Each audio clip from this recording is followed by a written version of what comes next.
Friends, ಪಾಟಲ್ಲಾಗಿರ್ಬೋದು, grow ಬ್ಯಾಗಲ್ಲಾಗಿರ್ಬೋದು ಅಥವಾ ಯಾವುದೇ ರೀತಿಯ ಗಿಡ ಆಗಿರ್ಬೋದು, ಅದು ಚೆನ್ನಾಗಿ ಬರಬೇಕು ಅಂದರೆ ನಾವು ಹಾಕುವಂಥ ಮಣ್ಣಿನ ಮಿಶ್ರಣ ಚೆನ್ನಾಗಿರಬೇಕು. ಮಣ್ಣಿನ ಮಿಶ್ರಣ ಒಂದು ಚೆನ್ನಾಗಿಲ್ಲ ಅಂದರೆ ನಾವು ಎಷ್ಟು ಫರ್ಟಿಲೈಸರ್ನ ಹಾಕಿದರೂ ಆ ಗಿಡಗಳು ಚೆನ್ನಾಗಿ ಬರಲ್ಲ.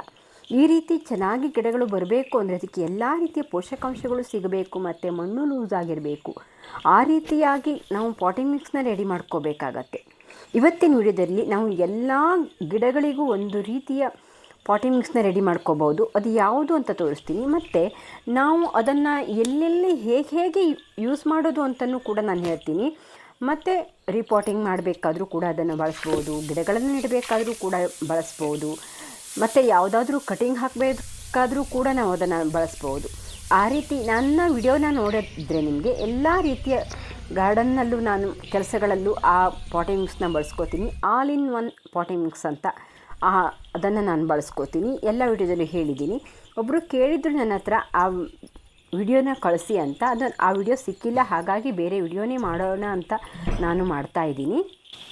ಗಿಡಗಳನ್ನು ಬೆಳೆಸೋದಕ್ಕೆ ಇದು ತುಂಬ ಒಳ್ಳೆಯ ವಿಡಿಯೋ ಅಂತಲೇ ಹೇಳ್ಬೋದು. ಹಾಗಾಗಿ ಒಂದು ಲೈಕ್ ಮಾಡಿ, ಇನ್ನೂ ಸಬ್ಸ್ಕ್ರೈಬ್ ಮಾಡದೆ ಹೋದರೆ ಸಬ್ಸ್ಕ್ರೈಬ್ ಮಾಡ್ಕೊಳ್ಳಿ. ಇದೇ ರೀತಿ ಗಾರ್ಡನ್ ಅಪ್ಡೇಟ್ಗಳು, ಗಾರ್ಡನಿಂಗ್ ವಿಡಿಯೋಸ್ಗಳು ಎಲ್ಲವೂ ನಿಮಗೆ ಸಿಗುತ್ತೆ. ಹಾಗೆ ಯಾವುದಾದ್ರೂ ಗೊಬ್ಬರಗಳು ಬೇಕಾದರೆ ಫ್ಲಿಪ್ಕಾರ್ಟ್ ಲಿಂಕನ್ನು ಹಾಕ್ತೀನಿ, ನೀವು ತರಿಸ್ಕೋಬೋದು. ಮೀಶೋದಲ್ಲಿ ಕೂಡ ಎಲ್ಲ ರೀತಿಯ ಗಾರ್ಡನಿಂಗ್ ಐಟಮ್ಗಳು ಸಿಗತ್ತೆ. ನಾನು ಬೇಕಾದರೆ ಲಿಂಕನ್ನು ಡಿಸ್ಕ್ರಿಪ್ಷನಲ್ಲಿ ಕೊಟ್ಟಿರ್ತೀನಿ, ಚೆಕ್ ಮಾಡ್ಕೊಳ್ಳಿ. ಇನ್ನೇನು ಮಳೆಗಾಲ ಬರೋದ್ರೊಳಗಡೆ ನಾವು ಈ ರೀತಿ ಪಾಟಿಂಗ್ ಮಿಕ್ಸ್ನ ರೆಡಿ ಮಾಡಿಕೊಂಡ್ರೆ ಮಣ್ಣು ಹುಡಿಯಾಗಿರುತ್ತೆ. ಹಾಗಾಗಿ ಈಗಲೇ ಅದನ್ನು ಮಾಡಿಟ್ಕೊಂಡು ನೀವು ಅದಕ್ಕೆ ಏನಾದರೂ ಮುಚ್ಚಿಟ್ಕೊಂಡು ಅದನ್ನು ಯೂಸ್ ಮಾಡ್ಬೋದು. ಅದನ್ನು ನಾವು ನೋಡ್ಬೋದು. ನಾನು ರೀಪಾಟಿಂಗ್ ಮಾಡಬೇಕಾದ್ರೆ ಯಾವ ರೀತಿ ಬಳಸ್ತೀನಿ ಅಂತ ನೋಡ್ಬೋದು. ಯಾವಾಗ ಹೇಗೆ ಬಳಸ್ತೀನಿ ಅನ್ನೋದನ್ನು ನಾನು ಇಲ್ಲಿ ತೋರಿಸ್ತೀನಿ. ನೋಡಿ, ನಾನು ಕೆಳಗಡೆ ಗೊಬ್ಬರವನ್ನು ಹಾಕ್ಕೊಂಡಿದ್ದೀನಿ. ಈ ವಿಡಿಯೋ ನೋಡಿಲ್ಲ ಅಂದರೆ ನೋಡಿ, ನಾನು ರೀಪಾಟಿಂಗ್ ಹೇಗೆ ಮಾಡಿದ್ದೀನಿ ಅನ್ನೋದು ಹಾಕಿದ್ದೀನಿ ವಿಡಿಯೋನ. ನೀವು ನನ್ನ ಫಾಲೋ ಮಾಡೋರಾದರೆ ನಿಮಗೆ ಗೊತ್ತಿರುತ್ತೆ ನಾನು ಎಲ್ಲೆಲ್ಲಿ ಈ ಆಲ್ ಇನ್ ಒನ್ ಪಾಟಿಂಗ್ ಮಿಕ್ಸ್ನ ಬಳಸ್ತೀನಿ ಅನ್ನೋದು. ಹಾಗೆ ನಾನು ಮೊದಲಿಲ್ಲಿ ಯಾವ್ಯಾವ ಪ್ರಮಾಣದಲ್ಲಿ ಈ ಪಾಟಿಂಗ್ ಮಿಕ್ಸನ್ನು ಹೇಗೆ ಉಪಯೋಗಿಸ್ತೀನಿ ಅನ್ನೋದನ್ನು ಹೇಳ್ತೀನಿ. ಅಂದರೆ ಯಾವ ಸಂದರ್ಭದಲ್ಲಿ ನಾನು ಹೇಗೆ ಉಪಯೋಗಿಸ್ತೀನಿ ಅನ್ನೋದನ್ನು ಮೊದಲು ಹೇಳ್ಕೊಬಿಡ್ತೀನಿ. ನೋಡ್ಬೋದು, ನಾನಿಲ್ಲಿ ರಿಪಾಟಿಂಗ್ ಮಾಡಬೇಕಾದ್ರೆ ಈ ಪ್ರಮಾಣದಲ್ಲಿ ಉಪಯೋಗಿಸ್ತಿದ್ದೀನಿ. ಮತ್ತು ಅದಕ್ಕೆ ಕುರಿ ಗೊಬ್ಬರವನ್ನು ಹಾಕ್ಕೊಂಡಿದ್ದೀನಿ. ಕುರಿ ಗೊಬ್ಬರ ನಿಧಾನವಾಗಿ ಕಂಪೋಸ್ಟ್ ಆಗುತ್ತೆ.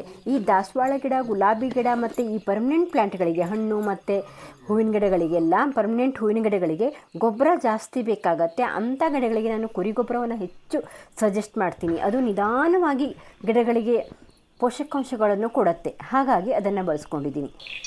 ಹಾಗೆ ನೋಡಿ, ನಾನು ಇಲ್ಲಿ ನೀರು ಸೋಣೆ ಗಿಡವನ್ನು ಮತ್ತು ಕೊಲೆಂಚು ಗಿಡಗಳನ್ನೆಲ್ಲ ಇದೇ ಪಾಟಿಂಗ್ ಮಿಕ್ಸಲ್ಲಿ ನೆಟ್ಟು ಕೂಡ ಕಟಿಂಗನ್ನು ಕೂಡ ಹಾಕ್ಕೋತೀನಿ. ಯಾಕಂದರೆ ಈ ಪಾಟಿಂಗ್ ಮಿಕ್ಸಲ್ಲಿ ಕಟಿಂಗ್ ಹಾಕೋದ್ರಿಂದ ಚೆನ್ನಾಗಿ ಬರುತ್ತೆ. ಇಲ್ಲ ನೀವು ಮಣ್ಣಿನಲ್ಲೇ ಕೂಡ ಕಟಿಂಗ್ ಹಾಕ್ಬೋದು. ನಾನು ಹೀಗೆ ಕಟಿಂಗ್ ಹಾಕ್ಕೋತೀನಿ.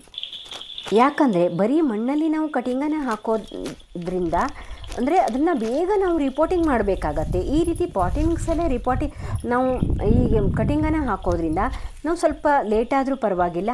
ಹಾಗಾಗಿ ನಾನು ಈ ಕೊಲೆಂಚು ಗಿಡ ಮತ್ತು ನೀರ್ಸೋಣೆ ಗಿಡಗಳನ್ನು ಆದಷ್ಟು ಇದೇ ಪಾಟಿಂಗ್ ಮಿಕ್ಸಲ್ಲಿ ನಾನು ನೆಟ್ಕೋತೀನಿ, ಕಟಿಂಗನ್ನು ಹಾಕ್ಕೋತೀನಿ. ಆಗ ಅದು ಸ್ವಲ್ಪ ಜಾಸ್ತಿ ದಿನ ಇದರೊಳಗಡೆ ಇದ್ದರೂ ಕೂಡ ಗಿಡ ಚೆನ್ನಾಗಿ ಬರುತ್ತೆ ಅಂತ ನಾನು ಇದೇ ಪಾಟಿಂಗ್ ಮಿಕ್ಸ್ನ ಬಳಸ್ಕೊಂಡು ಈ ಕಟಿಂಗನ್ನು ಹಾಕ್ತೀನಿ. ಮತ್ತು ನೀರ್ಸೋಣೆ ಗಿಡಗಳಿಗೆ ಅದೇ ಪಾಟಿಂಗ್ ಮಿಕ್ಸ್ ಸಾಕಾಗತ್ತೆ, ಮತ್ತೆ ಹಾಕೋ ಅವಶ್ಯಕತೆ ಇಲ್ಲ. ಹಾಗೆ ನಾನು ಈ ಪಾಟಿಂಗ್ ಮಿಕ್ಸ್ಗೆ ಯಾವ ಗೊಬ್ಬರವನ್ನು ಯೂಸ್ ಮಾಡ್ತೀನಿ ಅಂತ ತುಂಬ ಜನ ಕೇಳ್ತೀರಾ.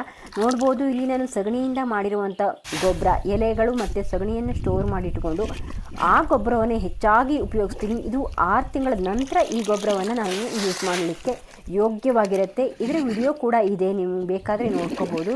ನಾನು ಗೊಬ್ಬರವನ್ನು ಹೇಗೆ ತಯಾರು ಮಾಡ್ಕೋತೀನಿ ಅನ್ನೋ ವಿಡಿಯೋದಲ್ಲಿ ಇದೆ. ಈ ಸದ್ಯದಲ್ಲಿ ನಾನು ಈ ವಿಡಿಯೋವನ್ನು ಹಾಕಿದ್ದೀನಿ, ನೋಡ್ಕೋಬೋದು ನೀವು ಬೇಕಾದರೆ.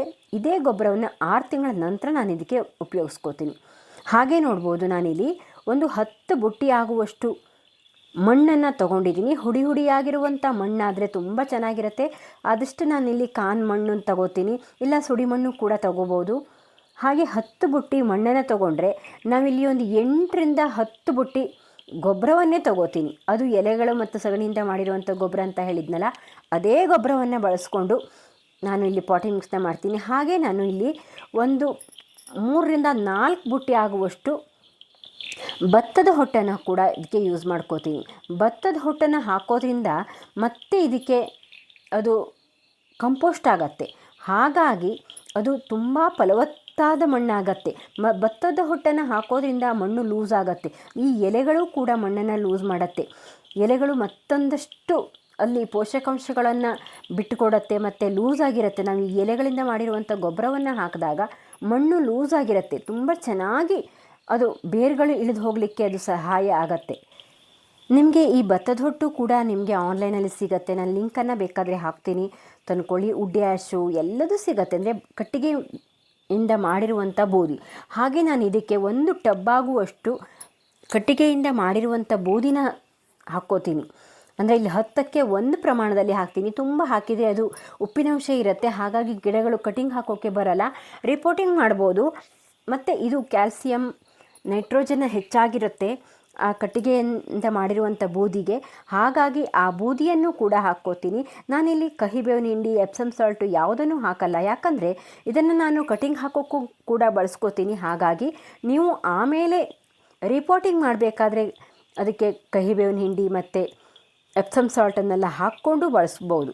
ಹಾಗೆ ನೋಡಿ, ಇದನ್ನು ಚೆನ್ನಾಗಿ ಮಿಕ್ಸ್ ಮಾಡಿ ಇಟ್ಕೋತೀನಿ. ಚೆನ್ನಾಗಿ ಮಿಕ್ಸ್ ಮಾಡೋದ್ರಿಂದ ನಾವು ಹಾಕಿರುವಂಥ ಭತ್ತದ ಹೊಟ್ಟು, ಬೂದಿ ಮತ್ತು ಗೊಬ್ಬರ ಎಲ್ಲವೂ ಚೆನ್ನಾಗಿ ಮಿಕ್ಸ್ ಆಗತ್ತೆ. ಇಲ್ಲ ಅಂದರೆ ಒಂದೊಂದು ಕಡೆ ಒಂದೊಂದು ಇರುತ್ತೆ. ನಾವು ಈ ಪ್ರಮಾಣದಲ್ಲಿ ಅದನ್ನು ಮಾಡ್ಕೊಳ್ಳೋದ್ರಿಂದ, ಅಂದರೆ ಮಿಕ್ಸ್ ಮಾಡ್ಕೊಳ್ಳೋದ್ರಿಂದ ಸ್ವಲ್ಪ ಕಷ್ಟ ಆಗತ್ತೆ. ಹಾಗಾಗಿ ಮತ್ತೆ ಒಂದು 2-3 ಸಾರಿ ಅದನ್ನು ಆ ಕಡೆ ಈ ಕಡೆ ಮಾಡಿ ಮಿಕ್ಸ್ ಮಾಡಿ ಇಟ್ಕೋಬೇಕಾಗತ್ತೆ. ನಾವು ಇದನ್ನು 1 ವರ್ಷ ಕೂಡ ನಾವು ಯೂಸ್ ಮಾಡ್ಬೋದು. ಈ ಪಾಟಿಂಗ್ ಮಿಕ್ಸ್ನ ಮಾಡಿಟ್ಕೊಂಡು ಮತ್ತೆ ನಾವು ಇದನ್ನು 1 ವಾರದ ನಂತರ ಇದನ್ನು ಯೂಸ್ ಮಾಡೋಕ್ಕೆ ತುಂಬ ಚೆನ್ನಾಗಿರುತ್ತೆ. ಯಾಕಂದರೆ ಎಲ್ಲವೂ ಅದರಲ್ಲಿಗೆ ಮಿಕ್ಸ್ ಆಗಿ ಚೆನ್ನಾಗಿ ಹೊಂದ್ಕೊಂಡಿರುತ್ತೆ. ಹಾಗಾಗಿ 1 ವಾರದ ನಂತರ ನೀವು ಅದನ್ನು ಯಾವಾಗ ಬೇಕೋ ಆವಾಗ ಯೂಸ್ ಮಾಡ್ಬೋದು. ಹಾಗೆ ಇನ್ನು ಮುಂದೆ ಮಳೆ ಬರುತ್ತಲ್ಲ, ಆ ಟೈಮಲ್ಲಿ ನಾವು ಇದನ್ನು ಮುಚ್ಚಿಟ್ಕೋಬೇಕಾಗತ್ತೆ.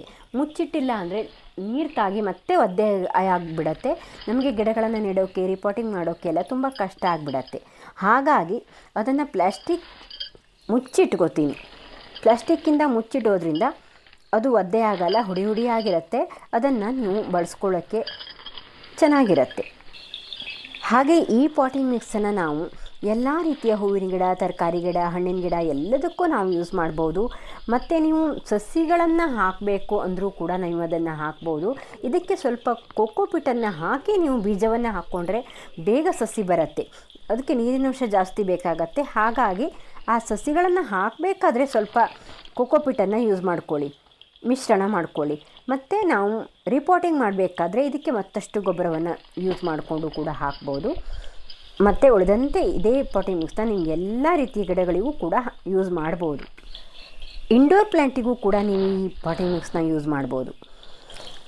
ಫ್ರೆಂಡ್ಸ್, ಈ ಪಾಟಿಂಗ್ ಮಿಕ್ಸ್ನ ಮಾಡಿಕೊಂಡು ಗಿಡಗಳನ್ನು ಬೆಳೆಸಿ ಹೇಗಿತ್ತು ಅಂತ ಕಮೆಂಟ್ ಮಾಡಿ. ನಿಮ್ಮ ಗಿಡಗಳು ಚೆನ್ನಾಗಿ ಬಂದರೆ ಖಂಡಿತ ಕಮೆಂಟ್ ಮಾಡಿ ಹೇಳೋದನ್ನು ಮರಿಬೇಡಿ. ನನ್ನ ವಿಡಿಯೋಸ್ ಹೇಗಿರುತ್ತೆ ಅಂತ ಕೂಡ ಕಾಮೆಂಟ್ ಮಾಡಿ. Thank you for watching. Bye. ಮುಂದಿನ ವಿಡಿಯೋದಲ್ಲಿ ಸಿಗ್ತೀನಿ. ಬಾಯ್.